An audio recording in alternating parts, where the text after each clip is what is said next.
Hi there. Today we'll go over Chapter 9.1, Part 2. Example 1. Corey drives from Edmonton to Lloydminster and back. Going to Lloydminster, he drives with an average speed of 96 km per hour, and for the return trip, he averages a speed of 100 km per hour. The total time driving is 5.1 hours. Using this information, calculate the distance from Edmonton to Lloydminster. So this time I gave you a table of values so we can fill in what we already know. So let's take a look at these columns. So distance column, we don't know. We're looking for the distance from Edmonton to Lloydminster. And going, if we set that as D for some value, returning must be equal distance as well. So D and D. For speed, we were given, so basically going speed was 96 km per hour,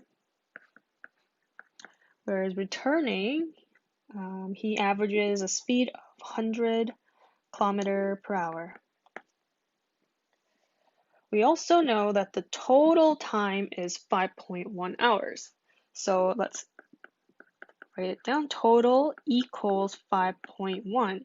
So if we were to state time that takes for Corey to go to Lloydminster, say that's a T, for some time, we can say returning time would be 5.1 minus T, because we know in total there's 5.1 hours.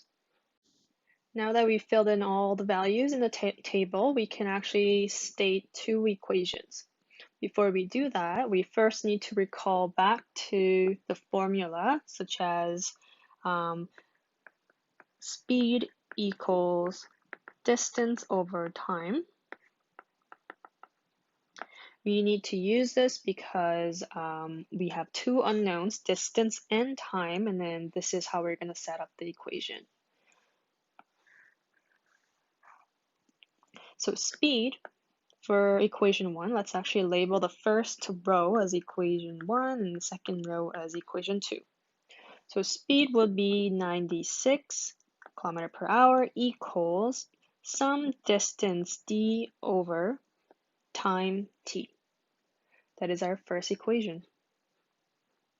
For equation 2, we can do the same thing, but for the second row, speed is 100 km per hour, distance still unknown, some d, and the time would be 5.1 minus t. So now that we have two equations, let's use substitution to solve for those unknown variables. What we first need to do is isolate d from equation 1. So let's take a look. 96 equals d over t, and I want to isolate d. So I'm going to multiply t because that's a denominator here. So I'm just going to expand, and then we have 96t equals d.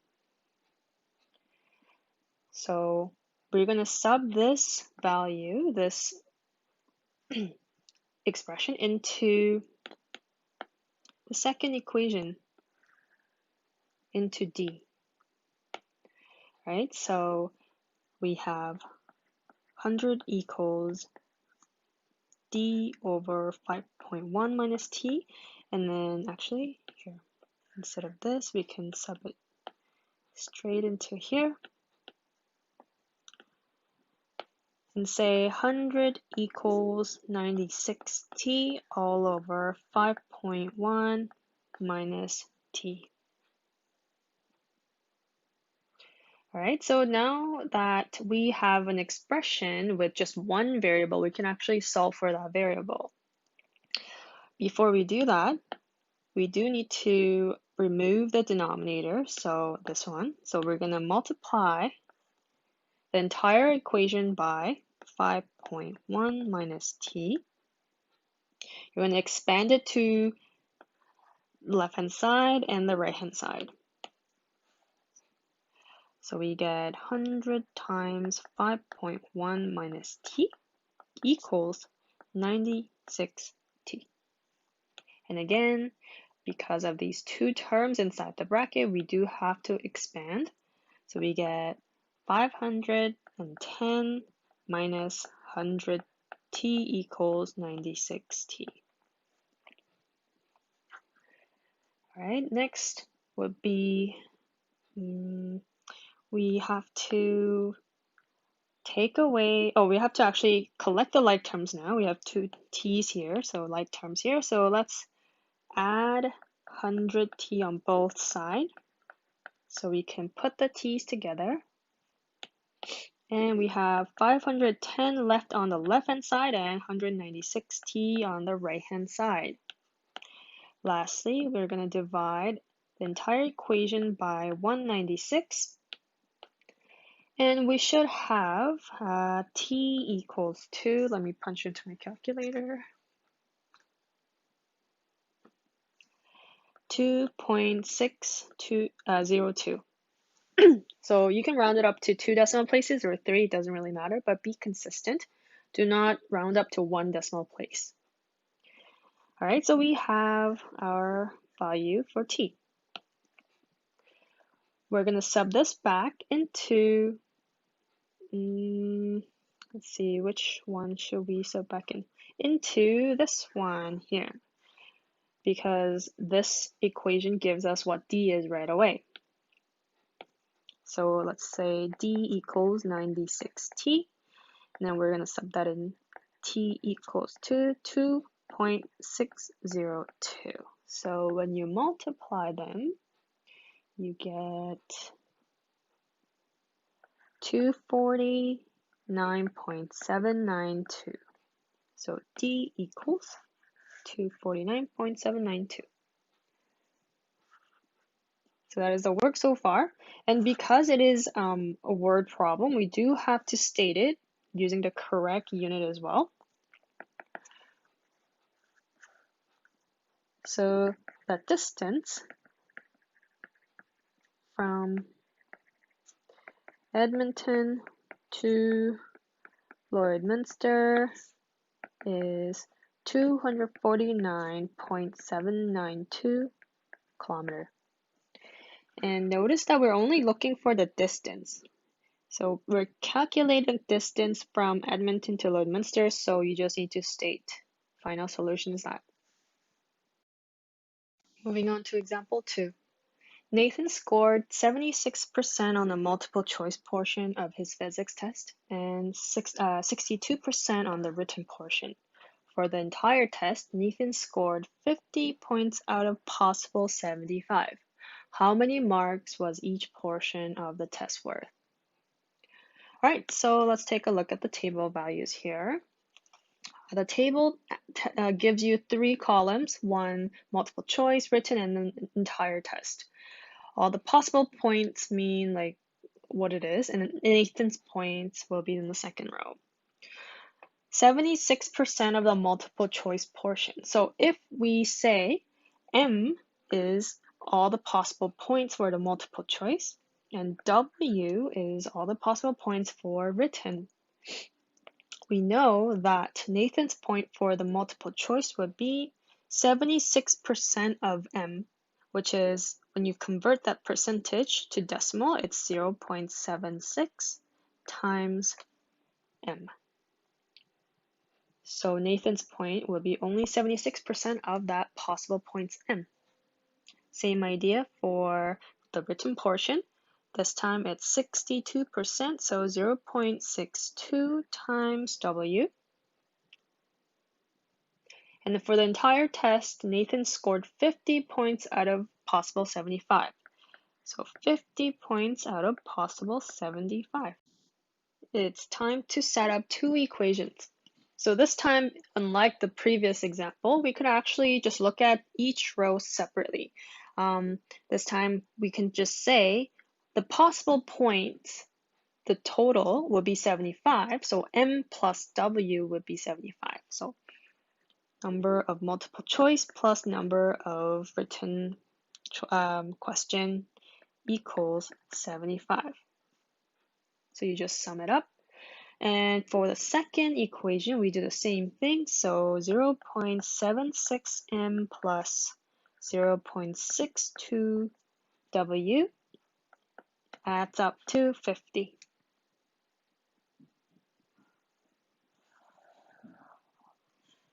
Now that we set up two equations, we'll solve it using substitution method. First equation, I would like to isolate one of the variables, and I will choose m to isolate. So I'll take away w to both sides.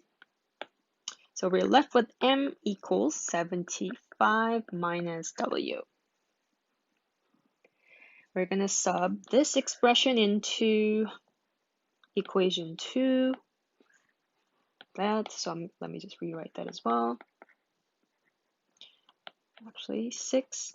And in the bracket, 75 minus w plus 0.62 w equals 50. Okay, same step. We do have to expand it. And let's see, I pre-calculated it. It's 57 for when you first expand it, and minus 0.76 w, and whatever's left over, we just bring it down.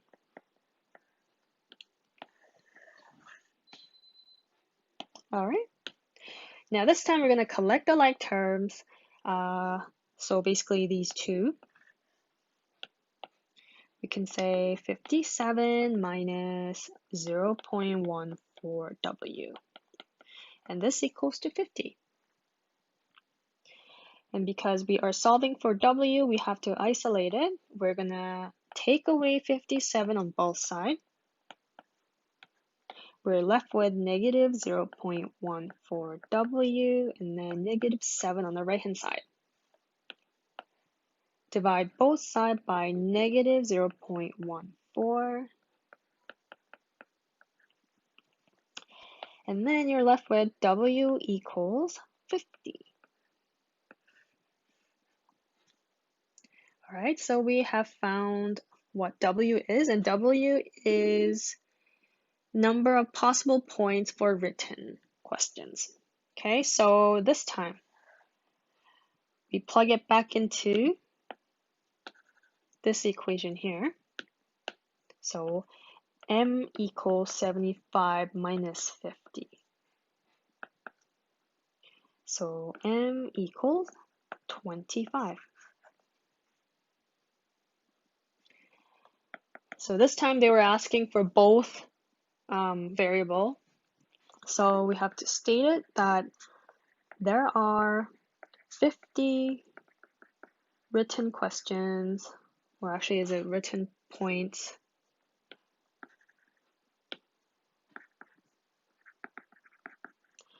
and 25 multiple choice points.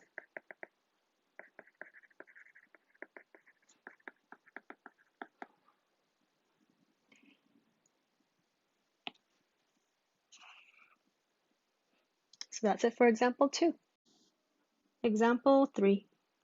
James invested a total of $5,000 in 2 different investments. So let me just highlight some key ones. Total of $5,000, and the first investment earns 2.9% interest, and the second investment earns 4.5% interest. The total interest earned is $196.20. How much did James invest in each investment? All right, so we can tell from the last statement, we're looking for 2 investments, like the value of investment. So the lower yield investment, let's label that as L for lower and H for higher, and this is what we're looking for, those 2 values. So let's finish filling up these table.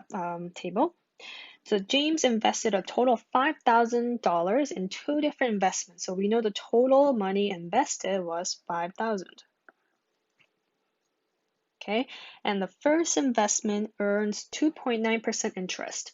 Okay, so interest depends on your money invested. So 2.9% converts to decimal as 0.029, and we have to multiply by L to get the amount of interest earned. Same for higher yield investment, so 0.045 times H. And this time they gave us the total interest earned was $196.20. All right, so this table looks pretty straightforward. So let's set up two equations.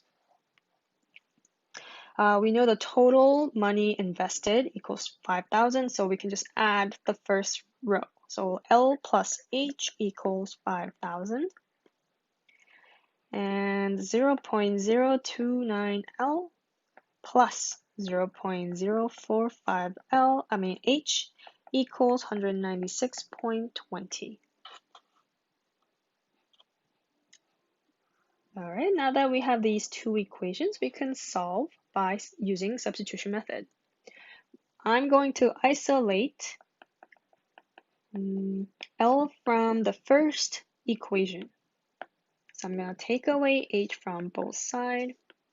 We're left with L on the left-hand side and 5,000 minus H on the right-hand side. Let's highlight this for now. And then let's sub this into this expression into our second equation. We have 0.029 times 5,000 minus H plus 0.045H equals 196.20. We're going to expand 0.029 and what is this value? 145 minus 0.029H plus 0.045H equals 196.20. All right, so this time, let's see, we can collect the like terms here again. So we have 145 plus 0.016H equals to 196.20. All right, my H looks kind of off, but yeah, there we go. And then let's isolate H minus 145 on both sides. We're left with 0.016H equals, we move this over here so it kind of looks more balanced. And this one goes to 51.2. You divide entire equation by 0.016. You have H equals to 3,200. Now that we have a higher yield amount, let's sub that back into our equation in the green star here. So L equals 5,000 minus 3,200, which is 1,800. Right, so we can state that James invested how much? $1,800 in the, what was it? It was a first one. L was a lower yield first investment. So in the first investment, and $3,200 in the second investment.